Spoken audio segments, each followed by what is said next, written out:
الایمان education system کے جماعت نہم کے طلباء و طالبات السلام علیکم۔ جیسا کہ آپ جانتے ہیں ہمارا مضمون ہے اردو، اور آج ہم جو سبق پڑھیں گے وہ اخلاق نبوی ہے۔ یہ سبق آپ کی کتاب میں موجود ہے، تو آپ اس کو دیکھتے جائیے، ہم اس پر تھوڑی سی بات کریں گے اور پھر کیا سرگرمیاں ہمیں کرنی ہیں، کیسے سوال جواب ہم کریں گے، یہ سب بھی ہم تھوڑی سی دیر میں جانیں گے۔ اپنے سبق کا آغاز کرنے سے پہلے کچھ ہدایات آپ لوگوں کے لیے ہیں۔ یقیناً آپ نے اس بات کا خیال رکھا ہوگا کہ اپنے رجسٹر میں صفحے کے دونوں جانب آپ نے حاشیے کھینچے ہوں گے۔ اگر نہیں کھینچے ہیں تو ان ہدایات کو ضرور غور سے دیکھیے کہ رجسٹر میں آپ نے کیا کرنا ہے۔ صفحے کے دونوں جانب حاشیہ کھینچنا ہے۔ سر ورق یعنی ٹائٹل پیج جو آپ بناتے ہیں، سر ورق کو خوبصورتی اور صفائی سے بنائیے، اور متعلقہ سر ورق ہونا چاہیے، یعنی irrelevant نہ ہو۔ جو سبق ہم پڑھ رہے ہیں اس سے متعلق ہی کوئی اچھی سی چیز اس پہ بنی ہوئی ہو۔ پھر آپ کو جو کام کرنا ہے، یعنی سوال جواب ہو گئے، خالی جگہوں کو پر کرنا ہو گیا، درست جواب کا انتخاب کرنا ہو گیا، نوٹ لکھنا ہو گیا، چھوٹا پیراگراف آپ کو کوئی لکھنا ہے، یہ سب کام جب بھی آپ کریں گے تو ہر عنوان کو آپ جلی حروف میں تحریر کریں گے، یعنی نمایاں طریقے سے اس کو آپ تحریر کریں گے، اور کٹ مارکرز کا استعمال ضرور کیجیے گا۔ کٹ مارکرز کا استعمال خوبصورتی اور مہارت کے ساتھ کیجیے گا۔ کوشش کیجیے گا کہ جو کچھ آپ عنوان تحریر کر رہے ہیں اس کو ایک آدھ بار پہلے کسی رف کاپی پر لکھ کر دیکھیں کہ آپ اسے خوبصورتی سے بنا پا رہے ہیں، املا کی اغلاط نہ ہو۔ ان سب باتوں کا جب آپ دھیان رکھیں گے نا، یہ سب کام کر کے آپ بہت دلی اطمینان محسوس کریں گے، اور معلمہ کو بھی آپ کے رجسٹرز چیک کر کے خوشی ہوگی۔ یہ طریقہ کار آپ کا ہر سبجیکٹ کے لیے ہونا چاہیے۔ چلیے اب دیکھتے ہیں ہمارا سبق۔ اس سبق کو آپ کے لیے لکھا ہے مولانا شبلی نعمانی نے۔ اب مولانا شبلی نعمانی کی ولادت 1857 میں ہوئی تھی اور وفات ہوئی تھی 1914 میں۔ مولانا شبلی نعمانی کا تھوڑا سا تعارف یہاں بھی آپ کو نظر آ رہا ہے اور آپ کی کتاب میں بھی موجود ہے، آپ اس کو بھی دیکھ سکتے ہیں۔ مولانا شبلی نعمانی جو ہے انہوں نے سیرت النبی لکھی ہے۔ سیرت النبی سے ہی یہ چھوٹا سا ایک حصہ آپ کی کتاب میں یہاں موجود ہے۔ تو مولانا شبلی نعمانی، ان کا نام محمد شبلی تھا اور خطاب انہیں دیا گیا تھا شمس العلماء کا۔ امام ابو حنیفہ سے انتہائی عقیدت رکھتے تھے، اس لیے اپنے نام کے ساتھ نعمانی لکھتے تھے۔ مولانا شبلی ادیب تھے، شاعر، فلسفی، قانون دان، عالم دین، ماہر تعلیم اور مورخ تھے۔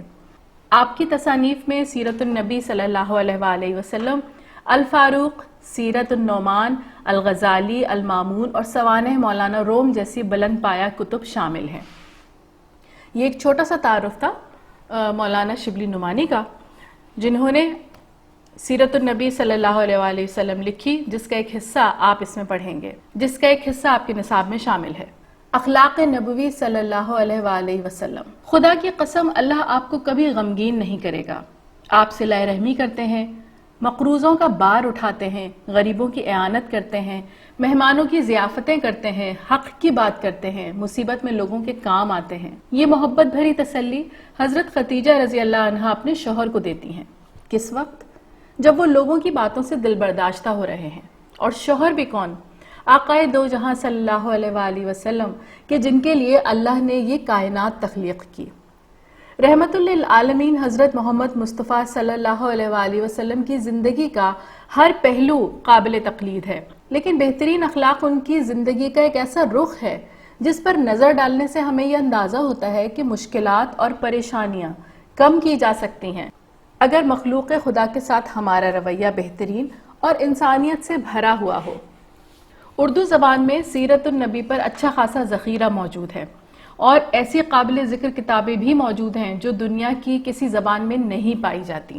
رسول اکرم صلی اللہ علیہ وآلہ وسلم کی حیات طیبہ پر بے شمار کتابیں لکھی گئی ہیں اور لکھی جاتی رہیں گی۔ آپ کی ذات اتنی جامع اور بزرگ و برتر ہے کہ کسی ایک مصنف کے لیے یہ ممکن ہی نہیں ہے کہ آپ صلی اللہ علیہ وسلم کی حیات طیبہ کے ہر پہلو کا احاطہ کر سکے۔ اسی لیے آپ کے نصاب میں سیرت النبی سے ایک چھوٹا حصہ شامل کیا گیا ہے، اور اس کا عنوان کیا ہے؟ اس کا عنوان ہے اخلاق نبوی۔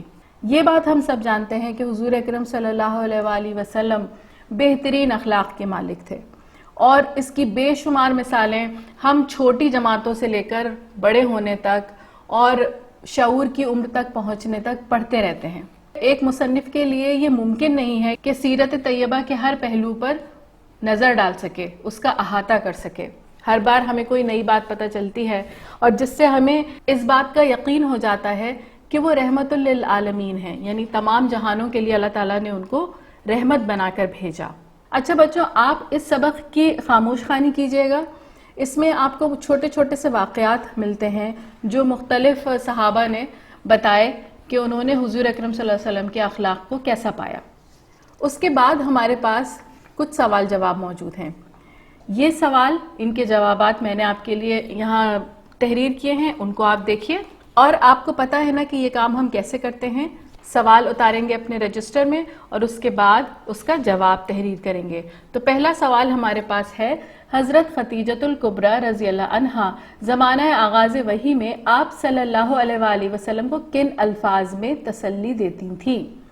اس کا جواب یہ آپ کے سامنے موجود ہے کہ جب پہلی وحی کے بعد کافی عرصے تک اللہ کے رسول صلی اللہ علیہ وآلہ وسلم جبرائیل امین کی آمد کے منتظر رہے اور پھر ان پر مایوسی طاری ہونے لگی، تو ایسے وقت میں آپ صلی اللہ علیہ وآلہ وسلم کی شریک حیات حضرت خدیجۃ الکبریٰ رضی اللہ عنہا ہی ہمت بندھانے آئیں اور کہا کہ خدا کی قسم اللہ آپ کو کبھی غمگین نہیں کرے گا۔ آپ صلہ رحمی کرتے ہیں، مقروضوں کا بار اٹھاتے ہیں، غریبوں کی اعانت کرتے ہیں، مہمانوں کی ضیافتیں کرتے ہیں، حق بات کرتے ہیں، مصیبت میں لوگوں کے کام آتے ہیں۔ ان الفاظ میں حضرت خدیجۃ الکبریٰ نے آپ صلی اللہ علیہ وآلہ وسلم کو تسلی دی۔ پھر ہمارا دوسرا سوال ہے، حضرت علی رضی اللہ عنہ نے حضرت صلی اللہ علیہ وآلہ وسلم کے کیا اخلاق بیان فرمائے؟ آپ ہمیشہ سلام کرنے میں پہل کرتے تھے۔ حضرت علی رضی اللہ عنہ جن کی تربیت خود نبی پاک صلی اللہ علیہ وآلہ وسلم نے کی، ان کے اوصاف بتاتے ہوئے کہتے ہیں، آپ صلی اللہ علیہ وآلہ وسلم ہمیشہ سلام کرنے میں پہل کرتے تھے۔ حضرت علی رضی اللہ عنہ جن کی تربیت خود نبی پاک صلی اللہ علیہ وآلہ وسلم نے کی، ان کے اوصاف بتاتے ہوئے کہتے ہیں کہ آپ نرم خو، خندہ جبی، مہربان طبع تھے اور سخت مزاج اور تنگ دل نہ تھے۔ کوئی برا کلمہ منہ سے نہیں نکالتے تھے، کسی کی عیب جوئی نہیں کرتے تھے۔ اپنے نفس سے 3 چیزیں انہوں نے بالکل دور کر دی تھی: بحث مباحثہ، ضرورت سے زیادہ بات کرنا، اور جو بات مطلب کی نہ ہو اس میں پڑنا۔ جبکہ دوسروں کے لیے بھی وہ 3 باتوں سے پرہیز کرتے تھے، یعنی کسی کو برا بھلا نہیں کہتے تھے، کسی کی عیب گیری نہیں کرتے تھے اور کسی کی ٹوہ میں نہیں رہتے تھے۔ باتیں وہی کرتے تھے جن کا کوئی مفید نتیجہ نکل سکتا ہو۔ اب دیکھا جائے تو اخلاق نبوی سے ہم بھی یہ چیزیں لے سکتے ہیں اپنے لیے کہ ہم بحث مباحثے میں پڑ جاتے ہیں، ضرورت سے زیادہ بولتے ہیں، اور سب سے پسندیدہ کام یا جو بات ہمارے مطلب کی نہ ہو اس میں ضرور پڑتے ہیں۔ یہ 3 چیزیں اگر انسان اپنی زندگی سے نکال دے تو کتنا سکون ویسے ہی آ جائے۔ تو ہمارے نبی نے ہمیں بتایا کہ یہ 3 چیزیں آپ اپنے لیے رکھیے کہ ان سے آپ کو دور رہنا ہے، جبکہ دوسروں کے لیے انہوں نے کیا بتایا کہ عیب جوئی نہیں کریں، کسی کا عیب نہ بتائیں، کسی کی ٹوہ میں نہ رہیں۔ اب ٹوہ میں رہنا کیا ہوتا ہے؟ ہم سب جانتے ہیں کہ کسی ایسی کمزوری کی تلاش میں رہنا کہ جس سے اگلا پریشان ہو جائے، اور کسی کو برا بھلا نہیں کہتے تھے۔ ہمارے اکثر چھوٹے چھوٹے مسائل جو ہے وہ انہی باتوں سے شروع ہوتے ہیں کہ کسی کی برائی کر دی، کسی کا عیب کسی دوسرے کو بتا دیا، کسی کی کمزوری ہمیں پتہ چل گئی تو اس کو لوگوں میں بیان کرنا۔ ان سب باتوں کا کوئی مفید نتیجہ نہیں نکلتا۔ تو ہمارے پیارے نبی نے ہمیں کیا بتایا کہ ان چیزوں سے اپنے آپ کو دور کر لیجئے، اپنے لیے کیا اصول رکھنا ہے اور دوسروں کے لیے کیا اصول ان کے پاس تھا، یہ انہوں نے ہمیں بتایا۔ سوال نمبر 3 کیا ہے؟ آپ صلی اللہ علیہ وآلہ وسلم جریر بن عبداللہ رضی اللہ عنہ کو دیکھ کر کیا کرتے تھے؟ حضرت جریر بن عبداللہ رضی اللہ عنہ ایک صحابی تھے۔ وہ کہتے ہیں کہ ایسا کبھی نہیں ہوا کہ میں حضرت صلی اللہ علیہ وآلہ وسلم کی خدمت میں حاضر ہوں اور وہ مجھے دیکھ کر مسکرائے نہ ہوں۔ آپ کا چہرہ مبارک ہمیشہ ہنستا مسکراتا نظر آتا تھا۔ پھر چوتھا سوال ہمارے پاس ہے، آپ صلی اللہ علیہ وآلہ وسلم کے اخلاق کے بارے میں ہند بن ابی حالہ رضی اللہ عنہ کیا فرماتے ہیں؟ ہند ابی حالہ رضی اللہ عنہ وہ صحابی تھے جو آپ صلی اللہ علیہ وآلہ وسلم کی گود میں ہی پروان چڑھے۔ وہ پیارے نبی صلی اللہ علیہ وآلہ وسلم کے اخلاق کے بارے میں بیان کرتے ہوئے کہتے ہیں کہ میں نے انہیں ہمیشہ شاکر پایا۔ وہ چھوٹی چھوٹی باتوں پر شکر ادا کرتے تھے، کسی کی توہین کبھی نہیں کی۔ جس قسم کا بھی کھانا سامنے آ جائے تناول فرماتے تھے اور اس میں عیب نہیں نکالتے تھے۔